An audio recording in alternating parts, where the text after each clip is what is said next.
juego un concepto, ese concepto tiene que coincidir con la realidad y entonces decimos que es verdad. Ese es uno de los grandes problemas de la modernidad, que entiende la verdad como adecuación. Bueno, y entonces él sugiere como alternativa la palabra griega aletheia. La aletheia es una forma de hacer aparecer aquí y ahora lo que la realidad nos muestra como representación de lo que es. La investigación es un proceso en un determinado dominio, el del ente, dice él, y tiene que ver con la apertura de un campo. Un ente es un campo, esto que nosotros denominamos objeto de estudio, es un campo. La naturaleza, dice Heidegger, funciona a través de lo que él denomina proyecto matemático. Esto es fundamental para comprender precisamente en el atolladero en el que nos encontramos y que será difícil salir. Mientras la naturaleza no siga formando parte de este proyecto matemático, será copada, será atacada, será considerada como un elemento del cual hay que cuidarse, dice él, un Gestell, un peligro. Bueno, y entonces la forma de investigar, la forma de hacer ciencia, se echa a andar a través de una regla o una ley o un experimento. Dice, en el caso de este tratamiento que hace en su artículo, dice él que nosotros usamos la hipótesis. Nosotros tenemos que acosar a la hipótesis para que a través de ella acosemos a la naturaleza. Y parece que eso hacemos. Consultamos, al hacer nuestras investigaciones, le ponemos una banderilla tras otra a la hipótesis. Quedan 10 minutos. Okay. Bueno, entonces vivimos en una historia, dice él, o mejor dicho, se hace investigación en la medida en que nosotros consultamos fuentes, y las fuentes son a su vez fuentes de tipo histórico, y la historia entonces es hacer crítica de la realidad y es hacer crítica de las fuentes. Eso es muy interesante porque justamente es el enlace entre la teoría que podríamos llamarle alternativa o crítica con respecto a la teoría tradicional o positivista.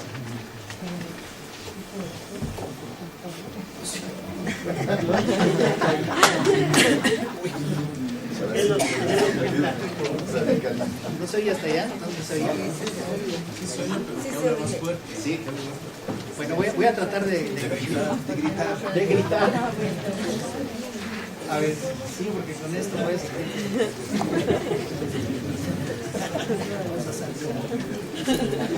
Bueno, vamos a la siguiente. Aquí en estos esquemas se trata de mostrar cuál es el cambio que ha tenido, dice, mutación histórica de la relación hombre-naturaleza-hombre u hombre-naturaleza.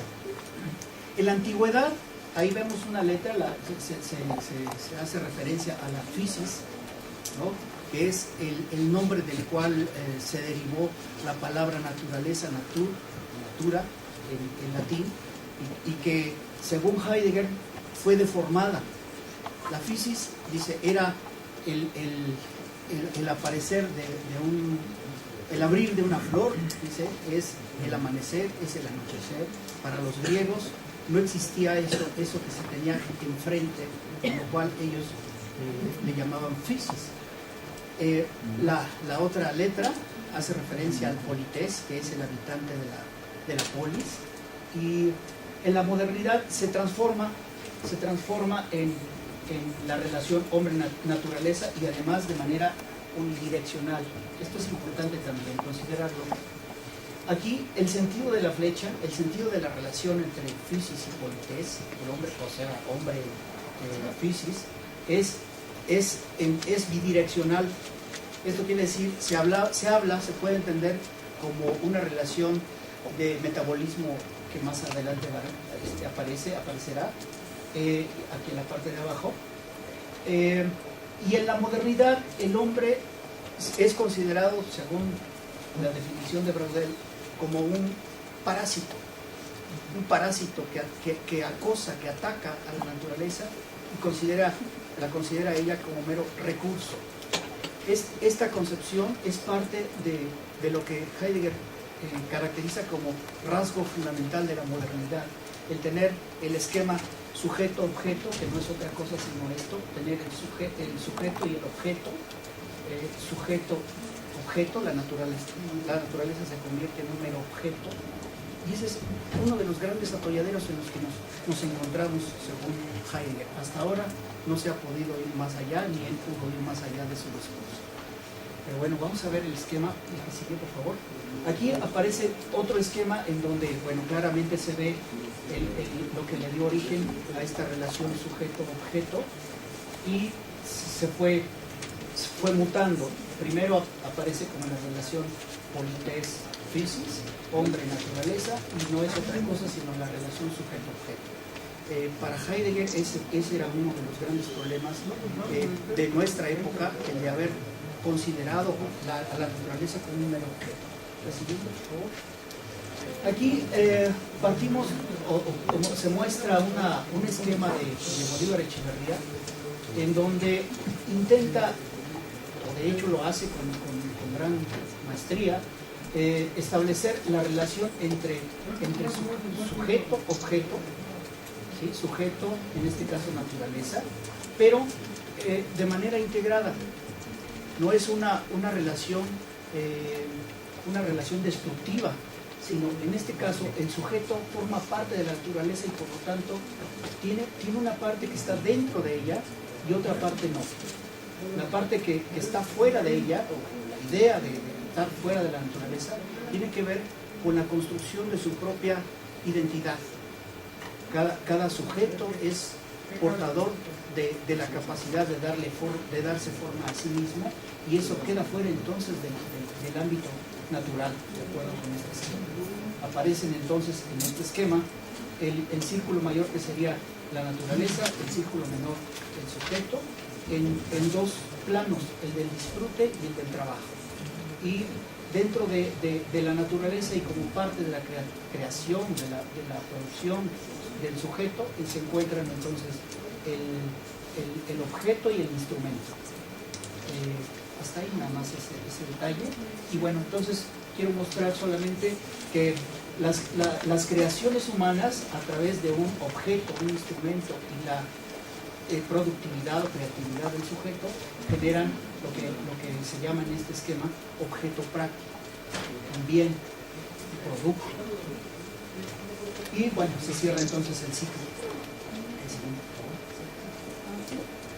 Bueno, para terminar, porque creo que ya no nos va a dar tiempo para mucho más, quisiera comentarles algunos aspectos que considero podrían formar parte de una revisión de un conjunto de aspectos relacionados con la naturaleza y esta necesidad de una crítica del desarrollo sostenible o sustentable. Dice, someter a una crítica a la ideología del desarrollo sostenible o sustentable requiere por lo menos atisbar en puntos fundamentales de los cuales ella adolece. Algunos elementos que permitirían señalar en una dirección podrían ser los siguientes. Uno, una clarificación crítica a partir de los poco conocidos trabajos de Heidegger respecto a la relación entre physis y natura, o sea, physis y naturaleza. Una mutación esencial que sobrevino a la caída del mundo griego y que el mundo latino deformó hasta llegar a nosotros como la idea de naturaleza o reservorio o recurso natural. Dos, contraponer esta clarificación a sus metáforas posmodernas de ecología, medio ambiente, idea de naturaleza, etc. 3. Desarrollar críticamente el carácter metabólico entre el hombre y la naturaleza, esta relación bidireccional, sociedad-naturaleza, enfatizando el carácter simbiótico y no parasitario de esta relación, carácter que fue expuesto por Hegel y Marx en el siglo XIX. 4. Retomar el sinsentido ontológico del proyecto matemático de la naturaleza, desencubierto por Heidegger y que ha caracterizado a la modernidad. Y no solamente Heidegger, también fue un objeto clave y fundamental de la teoría crítica, por ejemplo, en la crítica de la razón instrumental de Horkheim, y prácticamente todos los representantes más importantes de la teoría crítica como Benjamin y Adorno. Exponer el sentido dual de la técnica no solo como el peligro, lo más terrible, lo amenazante, lo Gestell en términos de Heidegger, sino como lo que salva, entre comillas. Solo si esto es entendido como la posibilidad de un uso alternativo de la técnica y de la ciencia, en el sentido en que lo expone Marcuse, como una forma de razón para la revolución.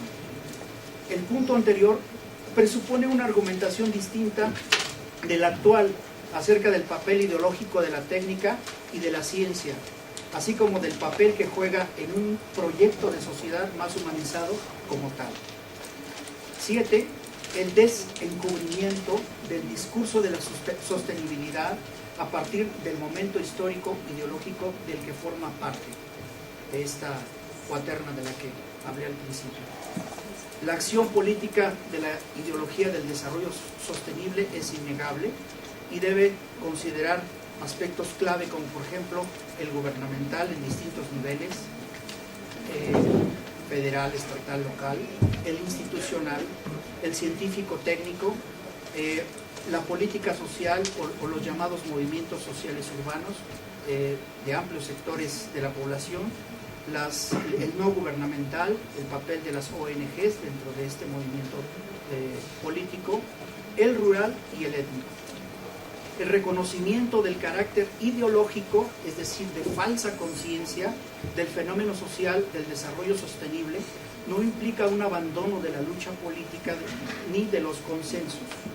Por el contrario, a partir del reconocimiento de la irreconciliabilidad de las ideologías, de acuerdo con Carl Schmitt, es indispensable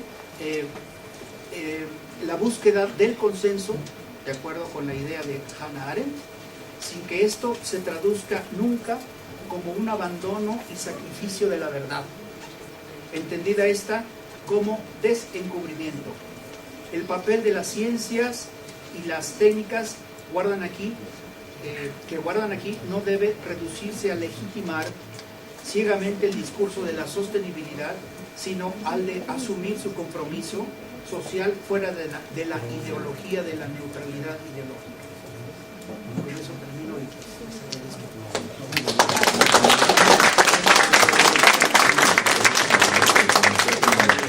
agradecemos la participación del doctor Jorge Gasca y bueno, pues se está poniendo muy interesante esto, aunque parece que está un poco denso, pero pues todavía tenemos fuerzas para escuchar la siguiente exposición del doctor Jorge Ramón Gómez Pérez, que va a presentar esta exposición que se llama Investigación Científica Transdisciplinaria y Patrimonio Industrial. El doctor Jorge Ramón Gómez Pérez es miembro de Conaculta y le damos la palabra.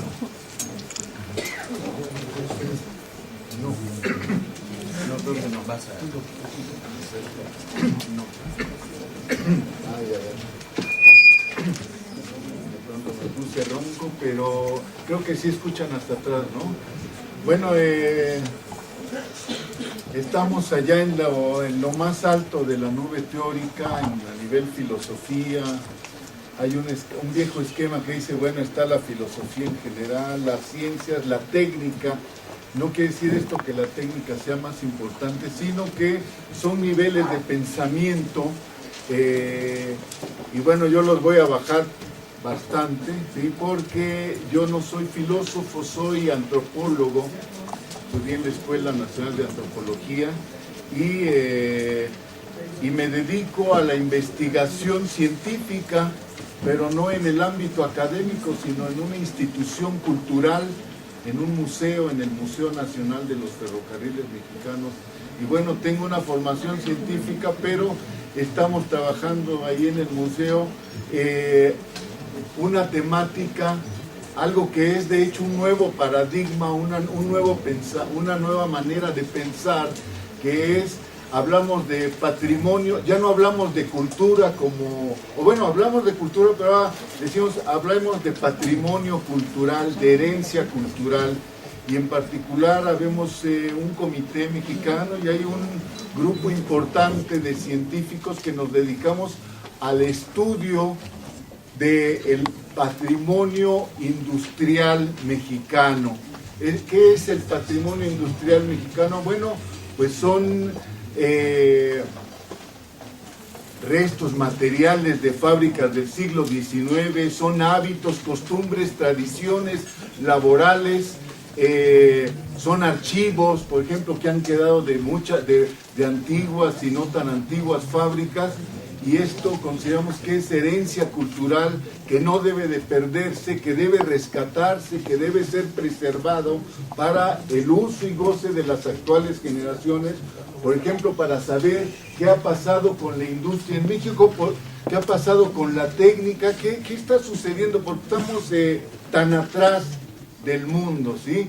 Y entonces decimos, bueno, vamos a estudiar ese patrimonio, así como para un arqueólogo del México prehispánico, dice, bueno, los restos arqueológicos no son solo para mostrárselos a los turistas, los restos del México, de la época prehispánica son documentos, ¿sí? La pirámide del Sol es un documento, lo que hay en Mitla, los objetos de cerámica, hay arqueólogos que rescatan miles de pedacitos de cerámica y luego los estudian y en base a eso hacen descubrimientos del pasado. También hay una arqueología industrial, andamos preservando fábricas, objetos, los objetos que se produjeron ahí, y los señores que saben un montón de cómo se hacían esas cosas en el pasado, pues los entrevistamos y ahí están datos. O sea que hay patrimonio tangible, intangible. Como les decía, esta es una ponencia que se llama Investigación Científica Transdisciplinaria y Patrimonio Industrial. Entonces, pues ya dicho esto, el plan es el siguiente. En esta ponencia se da cuenta del significado de conceptos referidos a la investigación multi, inter y transdisciplinaria. Veo que hay muchos jóvenes, creo que vale la pena que les lea algunas notas porque estoy un poco a ese nivel en realidad. ¿Qué es lo multidisciplinario, lo interdisciplinario y lo transdisciplinario? Y se presentan dos modalidades de actividades científicas realizadas por dos conjuntos de especialistas de diferentes áreas científicas y técnicas dedicadas a la investigación, conservación y gestión del patrimonio industrial. Es decir, esto ya estamos haciendo ciencia, pero no solo somos científicos, también trabajamos con ingenieros, por ejemplo, que a veces nos ganan, vamos y decimos, aquí hay una fábrica antigua, mira, está la maquinaria del siglo XIX, pero los antropólogos y los historiadores, pues vemos esos fierros viejos, oye, sí se ven muy viejos, ¿no? Sí se ven antiguos, pero si tenemos la ayuda de un ingeniero mecánico, nos dice, pues mira, esto funciona así, está la polea que transmite el movimiento y se logra tal o cual cosa. Entonces resulta que en la realidad de investigación que estamos haciendo del patrimonio industrial mexicano, no lo podemos hacer solo antropólogos, que por decir algo que vale la pena, somos como todólogos los antropólogos, porque desde hace mucho estamos muy avanzados los antropólogos en cuanto a lo transdisciplinario, o yo digo, ¿dónde andamos? En lo multidisciplinario, que es, pues bueno, hay varias disciplinas que estudian un mismo objeto. Por ejemplo, a México, la sociedad mexicana, pues lo estudian sociólogos, antropólogos, economistas, filósofos, politólogos, todos tenemos el mismo objeto. Y lo que ocurre es que los antropólogos, pues desde siempre hemos hecho eso, porque tradicionalmente en antropología se estudiaban sociedades simples, no sociedades complejas. Entonces llegábamos y era pues más fácil decir pues que los huicholes, los tarahumaras o cualquier grupo étnico, pues bueno, a ver, hay que ver cómo está lo económico, quién manda, quién obedece, cómo está la cosa del poder, ¿no? Y lo político. Ahora lo económico, pues bueno, cómo satisface esta gente sus necesidades, la producción, la distribución, el intercambio, el consumo. La religión también, bueno, ¿por qué piensan así? Pues a ver, ¿en qué consiste? Ya entrevistando a la gente, entonces hacían estudios completos de esas sociedades, ¿sí? Desde todos los puntos de vista posibles, tecnológico también, a ver, arco y flecha, conocen la rueda sí o no, etcétera, ¿sí?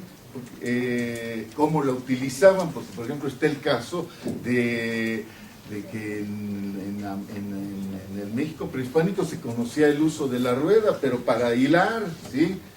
Pero no la rueda para transportar, la rueda para hacer carros, aunque bueno, sí se conocía. En el Museo de Antropología hay una pieza misteriosa que es un caballito o un animalito que en las patitas tiene rueditas, pero no se mueven, y es un juguete. Entonces dice uno, caramba, sí conocían el carro aquí, sí, pero bueno, son solo datos sueltos. Entonces, ya que les comenté de qué se trata esto, les pido que me detengan, ¿no? Cuando ya se me acabe el tiempo, pero entonces, por si se me acaba el tiempo, les digo, les comento lo siguiente. Pues nosotros estamos ante el problema de que nuestro objeto de estudio es muy complejo, ¿sí? Muy complejo, y necesitamos la intervención de gran cantidad de especialistas, arquitectos, para que avancen con los edificios, ingenieros mecánicos, historiadores, arqueólogos. Y entonces, pues, partiendo de ahí, como que nos hemos preguntado, bueno, ¿cómo le vamos a hacer para entendernos? ¿O cómo le estamos haciendo para entendernos? ¿Nos estamos entendiendo? Entonces es muy pertinente elevarse, pues, de los problemas del estudio meramente científico y subir al campo de la filosofía de la ciencia, para desde ahí, pues, ver cómo le vamos a hacer, porque a veces nos falla, ¿sí? A veces nos desorganizamos. Entonces, bueno, pues sí, es lo que yo pienso, y por eso estoy aquí, para escuchar, para hablar, para ver qué opinan los sabios que hay aquí, los que no tan sabios, porque sí es un problema, sí, es decir, es de la cuestión de la complejidad, pero en vivo ahí, sí, tenemos un objeto de estudio muy complejo y tenemos que entrarle desde varios puntos de vista y entendernos y ir sabiendo, no solo investigar, sino cómo rescatar, reutilizar. Es más complejo que solo investigar, ¿sí? Es decir, ya estamos en un terreno más concreto, ¿sí? Más de resolver problemas específicos. Y bueno, hablemos un poquito de la multidisciplinaridad. ¿Sí? ¿Qué es esto? Tengo aquí una nota. La idea porque los jóvenes dirán, bueno, ¿por qué hablan de multidisciplinaridad, de transdisciplinaridad, de interdisciplinariedad y de transdisciplinariedad? ¿Qué no es lo mismo? Pues no es lo mismo, sí, los expertos avanzados parecen eso, sí, pero a ver, lo leo rápidamente, no desesperen. En cuanto a multidisciplinariedad, la idea, tomo esta nota, dice, la idea de lo multi y la pluridisciplinariedad tiene poco que ver con el enfoque interdisciplinar, que es el siguiente nivel, ya que en este caso, esta se refiere a relaciones de intercambio, cooperación, me refiero a la interdisciplinariedad, pero manteniéndose cada una en su ámbito, o en sus ámbitos ontológicos, epistemológicos, metodológicos y técnicos. Si es el caso, es decir, aquí no se presenta una integración de saberes para generar uno nuevo, sino una suma o agregado sin intenciones de articulación. Eso se refiere a la es decir, varios científicos que pues, cada quien estudia por su lado el asunto y ya, ¿no? Y luego ahí están esos 10 o 20 estudios. Entonces, pues como que si uno es un estudio, uno hizo un estudio político del asunto, pues dice, mira, este es un estudio económico, y pues esto se acerca a uno, pero ya en sociedad, en problemas más complejos, ¿sí? Ahora, otro nivel es tenemos aquí la interdisciplinariedad. Dice, la interdisciplinariedad conlleva el reto de lograr cierta unidad, relaciones y acciones con reciprocidad de interpretación entre diversas ramas de un saber científico, puesto que se parte de la noción de no afectar la estructura de cada área de conocimiento, pero sí llevarla a la arena del diálogo y encuentro. Es decir, aquí sí ya se intenta acercarse y dialogar por lo menos con los otros científicos que tienen otros métodos, otros objetivos, ¿sí? en su práctica científica, que trabajan distinto de plano. Pero sí dice uno, por ejemplo, mira, este arquitecto, hoy conocen muy bien cada una de las formas de las edificaciones industriales. Dice, este es un arco de medio punto, este es una columna dórica, caray, pues sí saben un montón de cosas que otros no sabemos, ¿sí? Y bueno, ya en cuanto a un buen cacho, en cuanto a la transdisciplinariedad, es casi la utopía, ¿sí? Dice aquí, la idea de la la pluridisciplinariedad tiene poco que ver con el enfoque interdisciplinar, ya que estas se refieren a relaciones de intercambio, cooperación, pero manteniéndose cada una en sus ámbitos ontológicos. Esto se los leí. Transdisciplinaridad, son 3 niveles, ¿sí? Ya. Son 3 niveles. La multidisciplinariedad, cada quien anda por su lado, todos somos científicos. Cuando entramos al terreno de la interdisciplinaridad, ya nos estamos acercando. Yo creo que en eso estamos los que estudiamos patrimonio industrial, y ya vemos que los otros saben algo que no sabemos y tratamos de dialogar. Y ya en la transdisciplinaridad es como una cosa como al futuro, algo que a lo que queremos llegar, ¿sí? Entre todos constituir algún procedimiento que nos permita, aprovechando los aportes de todo, pues llegar a hacer estudios no inter, sino transdisciplinarios, ¿sí? Es decir, como construir, diría yo, un método para poder estudiar la complejidad de manera aceptable, ¿sí? Transformar la realidad, inventar futuros, es decir, hay muchos objetivos que se plantean desde diferentes puntos de vista. El caso es que entonces, les voy a leer ahora sí, un cosito, que es 1, 2, 3, 4, 5 páginas nada más, en letra grande, mismo tiempo, 10 minutos. Yo no se los leo porque tengo que ir explicando, pero sí les puedo contar mejor para tratar de hacerlo en 5, porque ocurre que cuando está uno acá arriba, con que el tiempo corre más rápido. Yo creo que apenas iban como 5 minutos y no corre mucho más rápido. El caso es que una cosa que hay que decir es que vemos que hay un nuevo paradigma, ¿sí? Es que ya no hablamos de cultura, sino que hablamos de patrimonio cultural, lo que es distinto. La cultura es todo lo que hace un grupo social, ¿sí? Todo lo que no es natural, eso es cultural, ¿sí? Es decir, todo lo que los hombres hacen, no por naturaleza misma, sino que hacemos por la vía del aprendizaje, ¿sí? Pero ya el patrimonio cultural, la herencia cultural es otra cosa, es la parte de la cultura que nos interesa rescatar, reutilizar, transmitir a las futuras generaciones, ¿sí? El patrimonio cultural es algo colectivo. Hay un patrimonio familiar, ¿sí? Podemos decir, ¿qué es el patrimonio? Lo que nos dejó mi padre, ¿no? Mi padre nos dejó esto y esto, la casa y nos la repartimos entre los hijos. Pues ese es el patrimonio, la herencia, ¿sí? Que deja el padre. Pero en el caso del patrimonio cultural, pues es una herencia colectiva, es como Teotihuacán.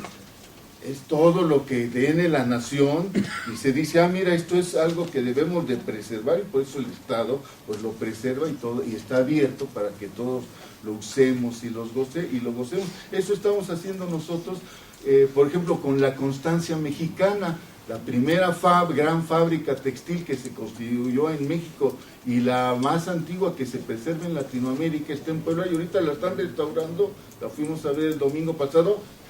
Y ya que le están metiendo mano, está quedando preciosa, hermosa, es maravillosa, y tiene varios, ya me echó bastantes minutos, y tiene, pero es interesante, imagínense que ahí, en el siglo XVI había un molino de harina que ocupaba la fuerza del río, del agua del río, para moler trigo y hacer harina, y bueno, y luego pan.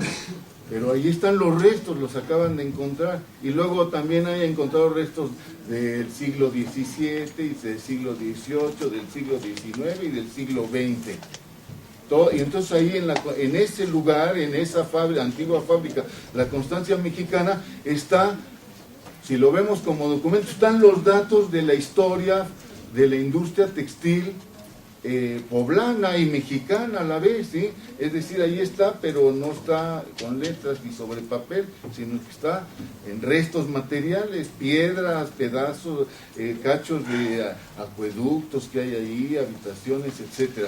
Entonces, bueno, les decía que vemos que hablar de patrimonio cultural, de la industria mexicana, patrimonio industrial, estamos hablando con un nuevo lenguaje, nuevos conceptos en los que intervenimos bastantes especialistas, científicos y técnicos para su estudio, reutilización, conservación y difusión, es decir, le entran comunicólogos, le entran conservadores, restauradores especializados, químicos, etcétera.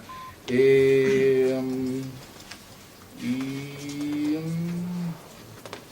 creo que esto ya más o menos se lo dije, ya se está acabando el tiempo. El caso es que en eso estamos, partimos de un problema concreto, nos subimos al nivel de filosofía de la ciencia para desde ese nivel a ver si obtenemos alguna luz en cuanto a cómo hacerle, ¿sí? Para avanzar en el estudio y reutilización y difusión de este patrimonio que nos interesa.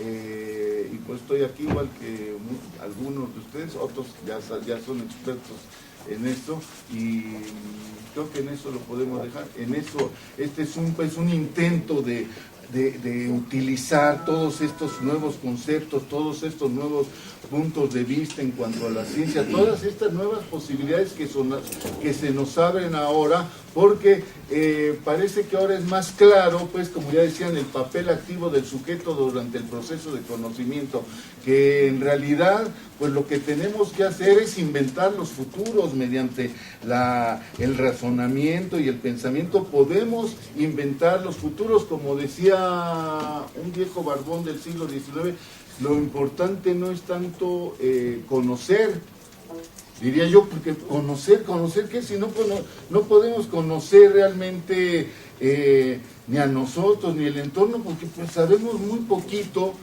de la realidad, ¿sí? Es decir, dónde se acaba el universo, no sabemos, dicen que es redondo y no sé qué, por el cálculos matemáticos, pero no sabemos casi nada, y lo que sí podemos hacer es inventar los futuros de acuerdo a lo que queramos hacer, sí, eso es importante, porque con usted nunca vamos a tener todo el conocimiento de que si además el mundo y el universo está transformándose. Ayer dije, ya entendí, amanezco y ya cambió todo, entonces tengo que volver a investigar para saber qué está pasando. Es decir, esto parece un poco agnóstico, pero a lo que voy es que más bien no se trata de conocer el mundo, se trata de transformarlo, de crear futuros, de hacer de la vida social, de la vida de los seres humanos, lo que nosotros queramos.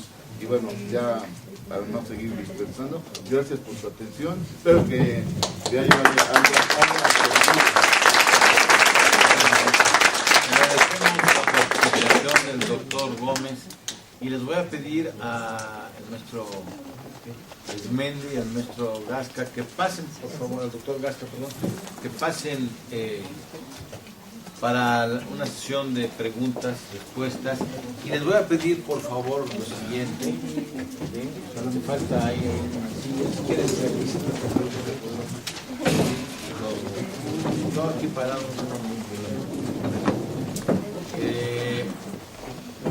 que sus participaciones sean preguntas específicas para los expositores, porque luego se convierten en segundas partes de conferencias y nos quita el tiempo para que esto vaya caminando en tiempo, ¿sí?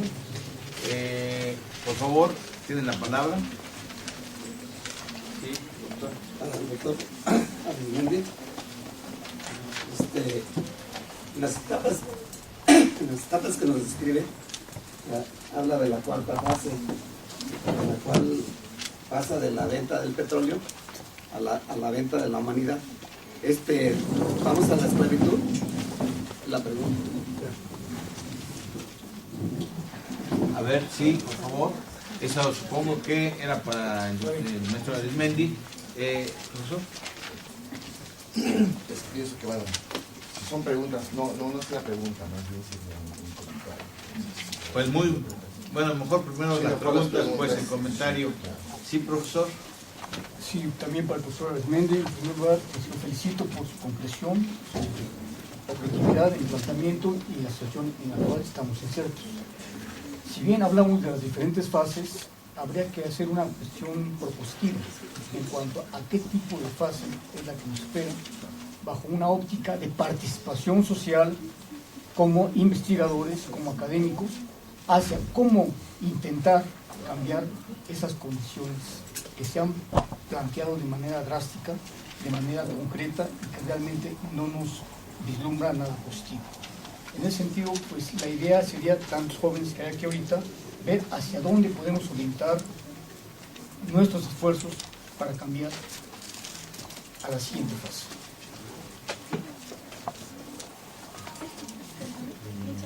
Gracias. Sí, por favor. Me parece, bueno, esa es una pregunta y un señalamiento al doctor Arismendi y al doctor Gasca. Me parece que Heidegger, cuando habla de la modernidad, necesariamente no está pensando en algunos aspectos que ustedes mencionan. Por ejemplo, en el de devastación, Heidegger más bien piensa en decadencia. Y habría que ver, hacer una distinción entre lo que sería la decadencia y la devastación, porque está planteando una noción de que en el progreso mismo se encuentra oculto a la decadencia. Y con respecto al doctor Gasca, me parece que una de las circunstancias que puede ser muy útil para entender a Heidegger sería su teoría del emplazamiento. Es un término que utiliza Heidegger en una de sus conferencias y me parece que es muy revelador. Cuando habla de emplazamiento es una noción muy enriquecedora sobre lo que usted estaba comentando, que no la mencionó. No sé si usted la tenga en cuenta. Por favor. Bueno, para los tres, la cuestión del conocimiento estaría necesariamente ligada a las instituciones. ¿Cuál es el papel de la universidad? ¿Cómo ven ustedes a la universidad en este momento? La universidad, ¿hay algún cambio que vean importante de paradigma en las universidades? ¿Están las universidades atrapadas en estos viejos preceptos, mitos, como por ejemplo en la cuestión del progreso del que hablaba Arismendi, qué es lo que pasa con nuestras universidades y cómo trascender, si es que estamos en esa situación, cómo trascender dentro del ámbito universitario.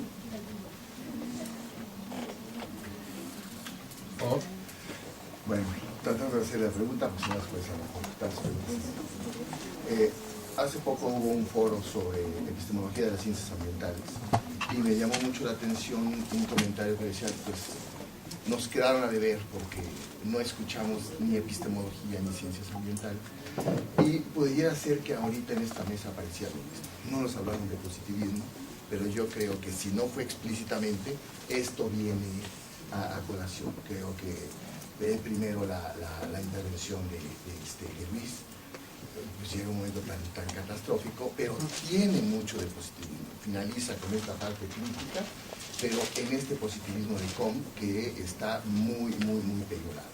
Y es lo que decía, estamos en una sociedad en donde está la decadencia de esta sociedad monárquica y esta sociedad eclesiástica, que empezó a fincar su propia destrucción desde que nació, y bueno, esto se llevó alrededor de 12 siglos, ¿no? Entonces, da la impresión de decir, bueno, ¿y entonces qué hacer? Y viene la última intervención, en donde creo que, ¿qué hacer? La invitación de Com era imaginar nuevas sociedades. Y ahorita esta misma sociedad industrial está imaginando sus propias nuevas sociedades, y ahí tenemos el proyecto Venus, en donde si bien se pensaba una sociedad orgánica, aquí sería más bien una sociedad cibernética, y en donde la ingeniería es la que estaría jugando un papel fundamental. Pero entonces me llama mucho la atención cuando se empieza a hablar de que o seguimos ese mismo modelo y tratamos de alcanzar, que ya nos lleva mucha brecha, alcanzar todo este desarrollo tecnológico, o se va a dar una polarización tal que en Puebla está pasando. Ahí la naturaleza se está comiendo a la propia industria y está quedando como vestigios. Ahí mismo en Chignahuapan hay una cascada, se puso una hidroeléctrica, pero después la hidroeléctrica entra en desuso. ¿Por qué? Pues porque las reparaciones son muy caras. Entonces, al centro de una belleza natural se encuentra enclavada esta parte industrial, que entonces lleva a pensar la nueva sociedad que planteaba Com, imaginándola, la está imaginando, por un lado, el proyecto Venus. ¿Y qué tanto podríamos repensar y imaginar las sociedades para los países latinoamericanos o los llamados países pobres, o los llamados que entonces pensemos en una naturaleza, y aquello que nos siguen llamando hacia la industria sea nada más un vestigio? Y entonces, ¿qué se podría plantear desde esta nueva antropología? ¿Cómo se lo imaginaría la antropología? Muy bien, aquí con estas preguntas lo dejamos. No sé si después se puede abrir otra ronda, pero vamos a ir contestando, por favor. Son tan amables, si quieres Jorge, Luis y Jorge. Bien, la invitación a pensar un poco en el sentido del emplazamiento. Supongo que te refieres a una de las traducciones que se hace de la palabra Gestell. Gestell es entendida de distintos modos. Una de esas es emplazamiento, pero también se puede entender Gestell como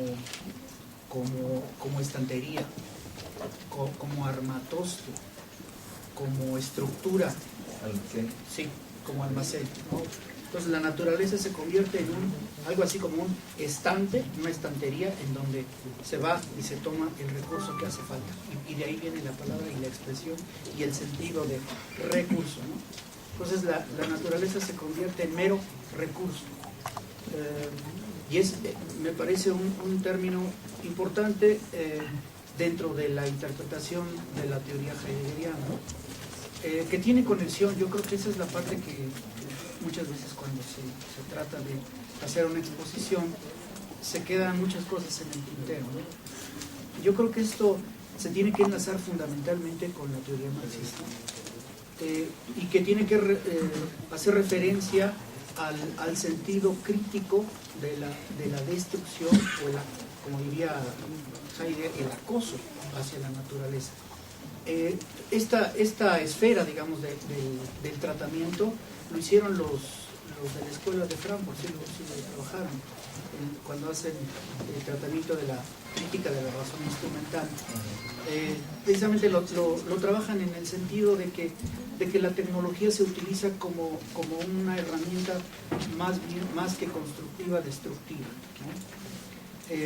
Ese es por un lado. La idea de devastación, bueno, pues eso seguramente te lo explicará Luis, que es quien utilizó la expresión, pero la idea de Heidegger tiene que ver, es que utiliza distintos modos, o sea, hay una gran, digamos, amplitud de sentidos en los que habla él. Me parece que reducir su teoría, digamos, a conectarla con devastación sería reducirla en muchos aspectos. Yo creo que Luis está usando un sentido en el que seguramente se explicará, pero bueno, ni la teoría heideggeriana es toda ser para la muerte, ni tampoco toda la teoría de Heidegger en cuanto a la crítica de lo Gestell es devastación. Él habla de peligro, ¿no? Cuando hace esta construcción, sobre todo en un trabajo muy bien ubicado, ¿no? el de la pregunta por la técnica, va construyendo su argumento de tal forma que al lector, él era muy, como dice Safransky, era un maestro del drama. Safransky dice, es un maestro del drama y efectivamente, entonces va construyendo su argumento hasta que al final deja al lector en el aire, porque dice, la explicación, la esencia de la técnica no es algo técnico. Y entonces, como que bueno, y entonces, ¿qué fue lo que escribió? Pero, y ahí es donde deja la interpretación, cuando dice que no es algo técnico, se topa con él mismo, se topa con el sentido político de su tratamiento sobre las implicaciones de la técnica con respecto a la sociedad, y por eso no lo toca. Y eso yo creo que eso es lo que hay que decir, pero no reducir. O sea, como con los términos de él, es lo no dicho, lo que no dice. Entonces lo que sí dice, pues es que hay digamos, un sentido instrumental de la técnica, que la técnica cuando es utilizada en un sentido destructivo es un peligro, y efectivamente, ¿no? es un peligro. Y bueno, entonces yo creo que esta es hay una parte, podríamos decir, constructora de discurso y otra parte en donde está más bien encubierto el discurso, ¿sí? Yo creo que se tiene que decir bien esto para no caer en un reduccionismo, digamos, de toda la teoría de Heidegger y bueno, unas malas interpretaciones, ¿no? O en todo caso incompletas, yo diría, incompletas. Y lo mismo pasaría con cualquier otro autor. En el caso de Marx, hablar del Marx y hablar del Marx como constructor solamente de teorías de la utopía del comunismo sería una deformación, ¿no? del marxismo. Marx trabajó muchas otras cosas, trabajó cosas de economía, de historia, de sociología, hizo algunos acercamientos a la teoría del arte, en fin, hay muchos aspectos positivos de la teoría marxista, marxiana, que hecha por él, y de otros autores que a su vez hicieron aportaciones importantes. Bueno, habría más. Yo quisiera después comentar algo sobre el positivismo, pero quisiera también que mis colegas hagan referencia. Sí. A mí me parece que exactamente al revés. Creo que si algo estuvo yendo a la mesa fue el debate epistemológico. El debate epistemológico raro para el Poli, porque fue debate epistemológico de alto nivel. Jorge y yo estuvimos mucho en eso. Regularmente la discusión sobre la modernidad está cargada hacia uno u otro lado y es un gran problema para pensar el siglo XXI y sus retos. los retos históricos del siglo XXI son los retos del episteme en el siglo XXI, si no, no sé de qué estamos hablando. La manera en la que preponderó la interpretación epistemológica sobre la modernidad del siglo XX fue la que giró en torno al mito del progreso. La ilusión de que esta forma de la modernidad, tal como está bien y va a traer el bienestar tarde o temprano para todos. Esto fue lo que preponderó. Se nota mucho en el discurso económico convencional que guardó un olvido sobre la naturaleza 100 años, y cuando por fin la crisis ecológica mundial los obligó a entender que sí estaba ahí este desastre, de todos modos insisten en pensar las cosas en términos positivistas. Eso es el modelo costo-beneficio.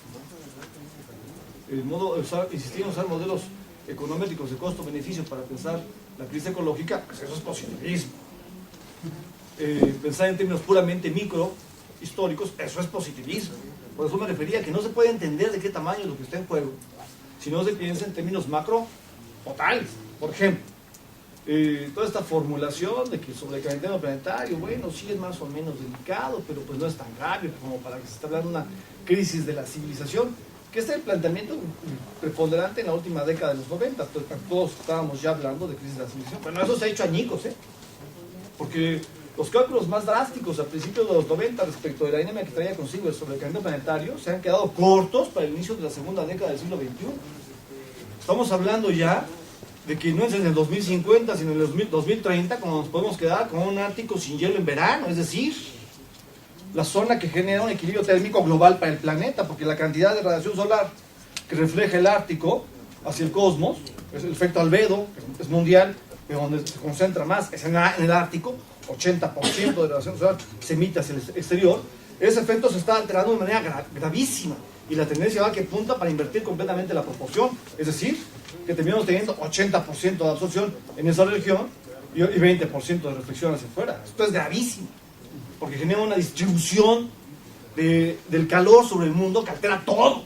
El ascenso de los niveles de mar, los huracanes, el modo en que está afectándose con las sequías, los cultivos agrícolas. Es terrible. Es terrible. En la discusión de alguien tan importante como Thomas Pogge, por ejemplo, en Estados Unidos, tiene una gráfica impresionante en la que muestra los desastres del siglo XX, la Primera Guerra Mundial, la Segunda Guerra Mundial, en millones de gentes murieron, y muestra que el desastre más grave es pobreza, que donde más gente ha muerto es en pobreza. Es una gráfica impresionante. Bueno, pues pobreza hoy está conectado de manera directa con debate ambiental. Directa. Porque estamos hablando de sequías para los más pobres del mundo, que son los pobres campesinos, porque es la pobreza campesina, la pobreza extrema de la pobreza mundial. Estamos hablando de que los peores riesgos de la vulnerabilidad que trae consigo el sobrecalentamiento son para los países pobres, son los que especialmente van a ser afectados por las inundaciones. Pueden desaparecer algunos incluso, trae consigo ecomigraciones que ya la ONU está pronosticando clarísimo, de modo clarísimo, para varios lugares. Trae consigo la disputa por el agua, es gravísimo. Entonces, no se puede pensar en verdad los alcances, lo que está en juego, si no es en términos macro. Micro es positivismo, pues eso estamos hablando. No se dice positivismo, se dice micro. No se dice positivismo, se dice el mito del progreso. Bueno, Jorge sí dijo, el paradigma matemático, eso es positivismo. Justo lo que hace falta es dejar de pensar en esos términos, hace falta pensar en términos cualitativos, de lo humano, la vida como fundamento. Y entonces no solo la razón matemática, que trae consigo un olvido de lo cualitativo. Ahora, el otro lado de la discusión sobre la modernidad es aquella que ha identificado a la modernidad unidimensionalmente como devastación. O es la modernidad sinónimo de progreso, o es la modernidad sinónimo unidimensional de devastación. Solo trae consigo destrucción. A mí no me parece que el término decadencia sea, pero para nada suficiente para descubrir lo que está en juego, porque no nada más está en juego la manera de entender a Heidegger, sino lo que importa es el debate filosófico como una mediación para entender el mundo. Y entonces, estamos hablando de lo que está en juego en la relación con el mundo, no es solo decadencia, es degradación de las formas de vida. Lo que está en juego es devastación de los fundamentos de la naturaleza devastación de los fundamentos de la vida social. Eso es lo que está en juego en el siglo XXI. Yo creo que, pero para nada nos sirve seguirle bajando al tamaño de lo que está en juego históricamente para el siglo XXI. Por eso no me gusta usar el término decadencia, para hablar simplemente en el siglo XXI. Me parece que es mucho más preciso hablar de devastación. Y en este contexto, pasando porque aquí es donde el debate filosófico epistemológico alcanza su cumbre. Ya no estamos... Bueno, el debate epistemológico tiene como que dos niveles, digamos. Si hablamos en serio. Si no estamos nada más en Mario Bros y esas cositas. Si hablamos en serio, el debate epistemológico tiene dos niveles. El primer nivel son los métodos de producción de conceptos de las diferentes disciplinas. Uno tiene que discutir con la economía convencional, uno tiene que discutir con la antropología estructural, uno tiene que discutir con el positivismo de las ciencias ambientales, uno tiene que discutir con la manera en que la filosofía se ha cargado a pensar las cosas en esta idea de la modernidad, si quieres como decadencia o devastación, pero estoy pensando por qué me gusta más devastación y no simplemente decadencia. Aunque es más cuantitativo el asunto. No, es cualitativo. No, sea va a ser un diálogo que termine su respuesta, las respuestas, termine, ¿no? y Para que después, pueda dar tiempo de otras preguntas. Entonces, es el primer nivel, como que el debate particularizado epistemológico respecto